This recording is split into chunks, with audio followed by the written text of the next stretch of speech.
Bismillahirrahmanirrahim. Assalamualaikum warahmatullahi wabarakatuh.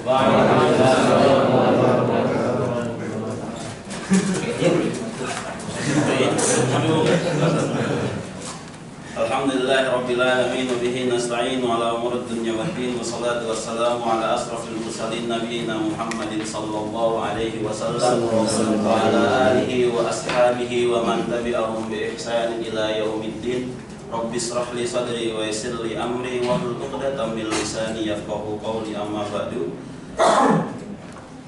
Alhamdulillah, pada kesempatan pagi hari ini kami ucapkan jazakumullah khairan katsira kepada Al-Ustaz Al-Mukarram karena telah memberikan kami kesempatan mempresentasikan studi Musnad Ad-Darimi. Teman-teman bisa disimak dan bisa dikoreksi apabila kami mendapati kesalahan dalam penyusunan atau penulisan. Silakan dilihat di grupnya masing-masing, sudah kami share. Baik. Pada kesempatan hari ini, insya Allah kita akan membahas sedikit tentang studi kitab Sunan Ad-Darimi. Yang pertama adalah biografi singkat, yang kedua sistematika penulisan, yang ketiga metode penulisan, yang keempat status hadis dalam musnad dan penilaian para ulama, yang terakhir contoh hadis dalam musnad. Contoh hadis dalam musnad. Baik.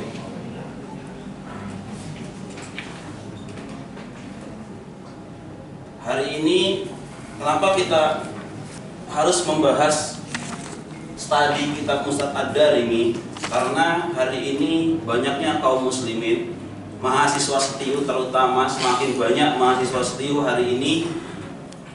Sudah ribuan mahasiswa setiu hari ini, tapi masih belum bisa menjamin pemahaman mereka, pemahaman kita semua terhadap suatu hadis. Bahkan dengan hadirnya kitab-kitab hadis yang sangat banyak di antara kaum muslimin, mahasiswa-mahasiswa kaum muslimin sekalian, mereka banyak yang belum tahu kalau dari setiap hadis itu memiliki pokok bahasan tertentu, memiliki metode tertentu, dan memiliki sistematika tertentu yang akan dibahas. Nah, hari ini kita mencoba mengkaji ini. Kalau nanti dalam perjalanannya mendapati sebuah kekeliruan, tolong diingatkan Ustaz, karena kita masih belajar. Begitu.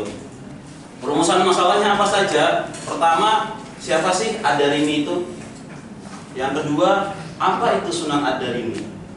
Yang ketiga, bagaimana sistematika dan metodologi penulisan Musnad Ad-Darimi? Yang keempat, bagaimana status hadis dalam penilaian para ulama dalam musnad?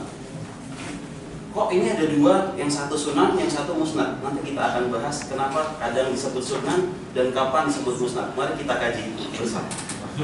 Waalaikumsalam. Wah. Ikhlas karena Allah ya.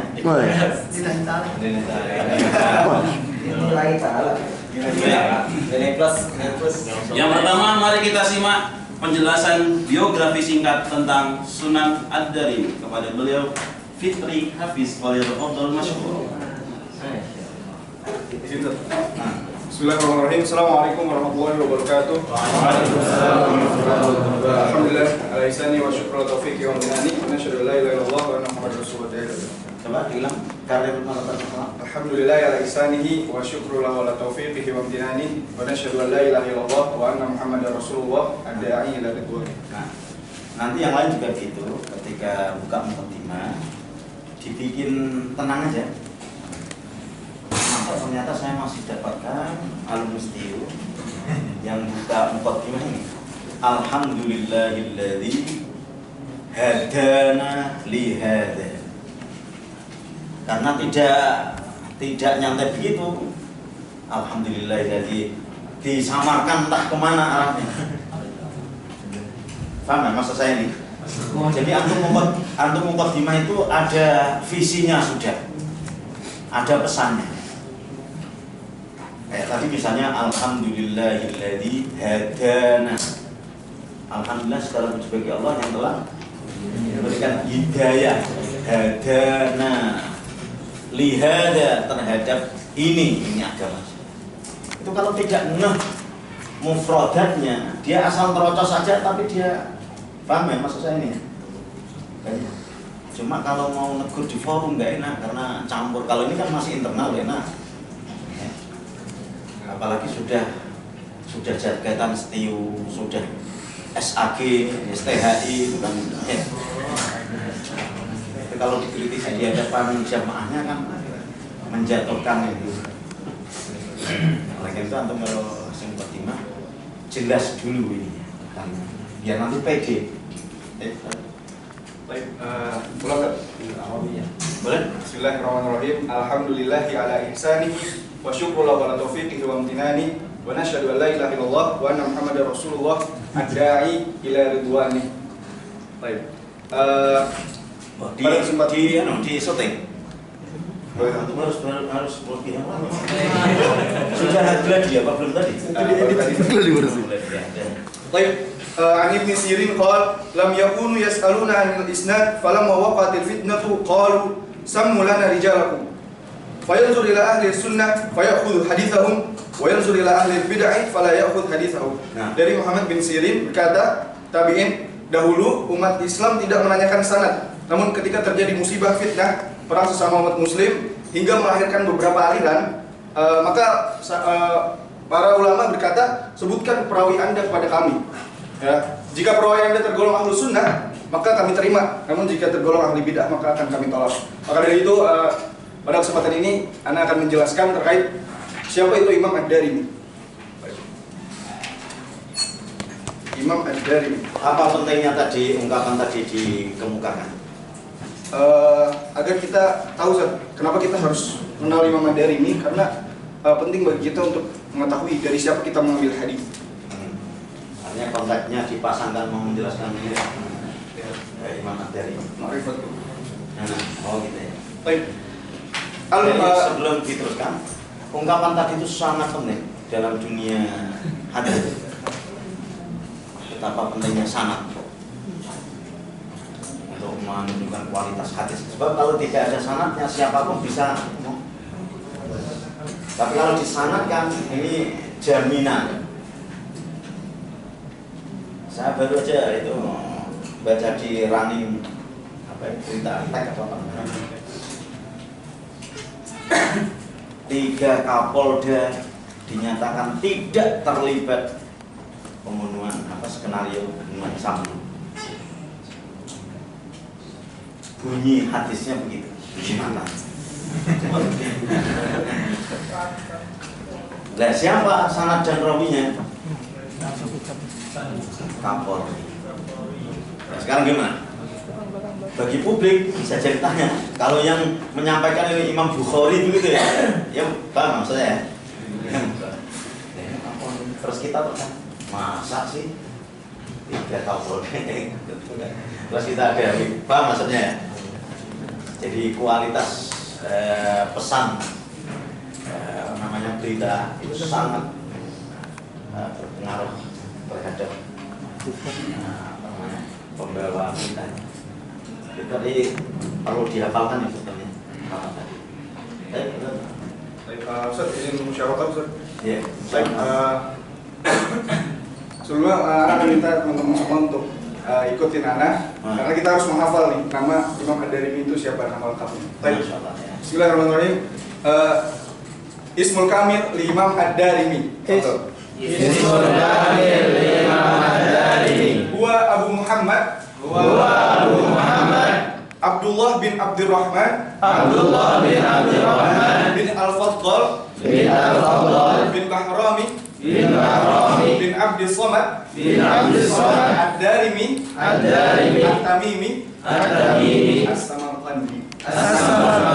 Baik, beliau adalah Imam Ad-Darimi, lahir di tahun 185 Hijriyah dan bertepatan ketika itu wafatnya Imam Bukhari rahimahullah. Kemudian Imam Ad-Darimi wafat di tahun 255 Hijriyah dalam usia 74 tahun. Imam Ad-Darimi tinggal di Samarkand.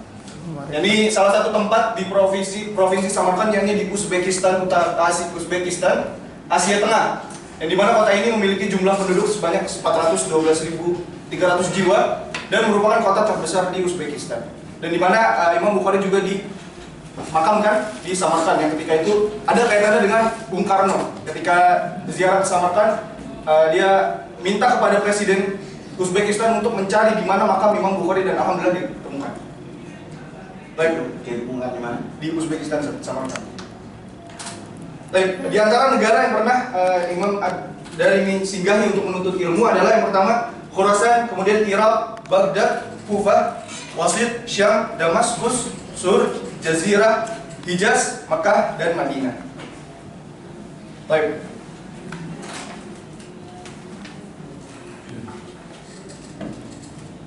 Bisa dilihat di sini ada beberapa profil dari tempat tinggal dari Imam Ad-Darimi, di mana ada madrasah, kemudian ada Museum of Amir Tamuh, museum, dan Imam Ad-Darimi ini memiliki asar yang sangat besar bagi perkembangan Islam di Uzbekistan, khususnya Samarkand.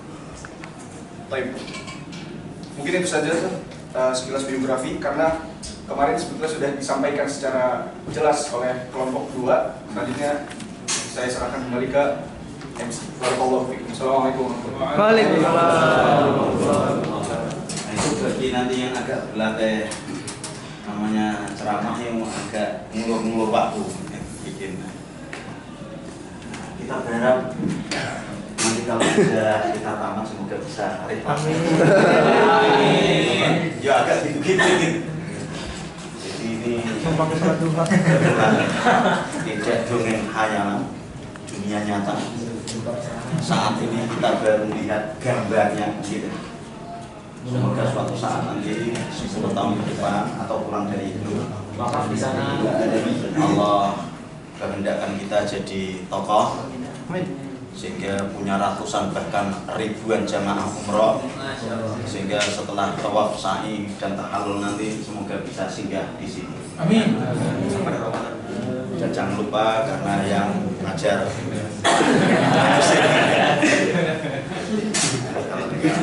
rehlah sama-sama sekelas, karena itu teman-teman harap nabung semenjak sekarang. Untuk meyakinkan bahwa ini tidak dongeng khayal di dunia kita. Cuma sayangnya umat Islam yang agak dibidik rehlahnya tidak di tempat-tempat sejarah seperti ini. Ya tidak antum aja, saya juga dulu berteman ketika kuliah ya ada namanya Uzbekistan, teman-teman banyak. Cuma nggak ngeh kalau ini adalah negaranya Imam Ad-Darimi. Jadi kita kuliah dulu itu cuma kuliah gitu aja, nggak Samarkand itu mana. Baru agak ngajar begini. Jadi Allah ternyata dunia hadis itu malah justru dikembangkan dan didalami oleh orang-orang ajam. Orang ajam tuh ya? Orang non Arab wafidi. Termasuk juga belakangan mungkin yang jago-jago qiraah, sabaan apa ini musuh-musuh. Termasuk mungkin kalau antum misalnya perhatikan di YouTube yang setoran ke syekh itu malah orang-orang hitam, orang-orang Nigeria, orang-orang Saudinya malah agak lengah. Itu biasanya. Lengah. Dan kenapa? Bisa jadi karena sirah atau apa namanya perang pemikiran atau perang peradaban. Jadi putra-putra Islam itu dicekoi apa bola, game dan sebagainya. Sehingga pada malas untuk belajar. Yang ulet-ulet ini orang-orang dari luar malah. Semoga aja yang meneruskan Imam Ad-Darimi ya semester 5 ini. Amin. Apa yang harus diteruskan? Ya berarti syarahnya Sunan Ad-Darimi. Gitu. Dari mana? Dari bisa-bisanya sama. Mana ini nanti tersebutkan Imam mana misalnya? Al-Padani. Ya, berguru dari. Iya, berguru dari juga. Jadi harus disebutkan juga min suyukhihi harus. Tapi hebatnya juga imam-imam terdahulu itu dari temannya tidak begitu menonjolkan personnya. Ini Ad-Darimi kan apa? Nyangkut semuanya. Berbeda jauh dengan kita. Justru kita malah karyanya orang lain kita akui, gitu kan? Padahal imam ini karyanya sendiri saja mengakuinya dengan sama-sama. Mungkin ya apakah mungkin trennya pada waktu itu atau karena tulus dan hatinya ikhlasnya sebagai Allah. Sampai mana tadi? Ada sedikit tambahan Ustaz.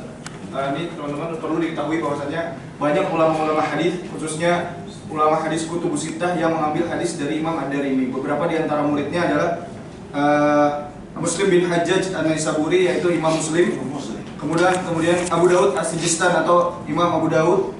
Kemudian juga Tirmizi juga mengambil hadis dari Imam Ad-Darimi. Begitu juga Bukhari, Imam Bukhari mengambil hadis dari Imam Ad-Darimi. Dan itu adalah beberapa murid-murid Imam Ad-Darimi yang masyhur yang kita kenal. Kalau pertemuan kemarin kan malah tentang biografinya Ya.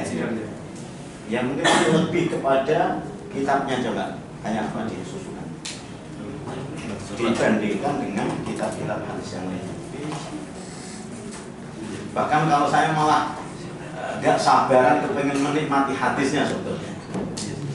Kenapa? Karena hadis Nabi itu ribuan. Kok kita hanya ngambil 5-nya, kayaknya itu masih dolim begitu. Maka saya agak ganjal sedikit aja berputar di wilayah biografi. Tapi nggak apa-apa, ini menjadi apa namanya wawasan kita. Daripada tokoh-tokoh yang lain kenal, tokoh Islam sendiri malah lewat. Yang lain apa? Syukran. Berikutnya setelah tadi kita bahas sedikit biografi singkat tentang Imam Ad-Darimi, berikutnya kita akan masuk ke sistematika penulisan Musnad Ad-Darimi. Kepada beliau, Abdul Hajani, kami persilakan. Saja selanjutnya adalah sistematika penulisan. Apakah kitab ini sunan atau musnad? Apakah lebih utama dari Sunan Ibnu Majah? Mungkin saya perjelas lagi. Saya ulang lagi. Musnad adalah sebuah kitab yang disusun berdasarkan urutan nama-nama sahabat. Sedangkan sunan adalah sebuah kitab yang memiliki ciri-ciri berikut, di antaranya adalah pembagian bab-bab fikih dari Thaharah hingga dia tidak terdapat hadis-hadis mauquf mencakup sunnah bukan hadis.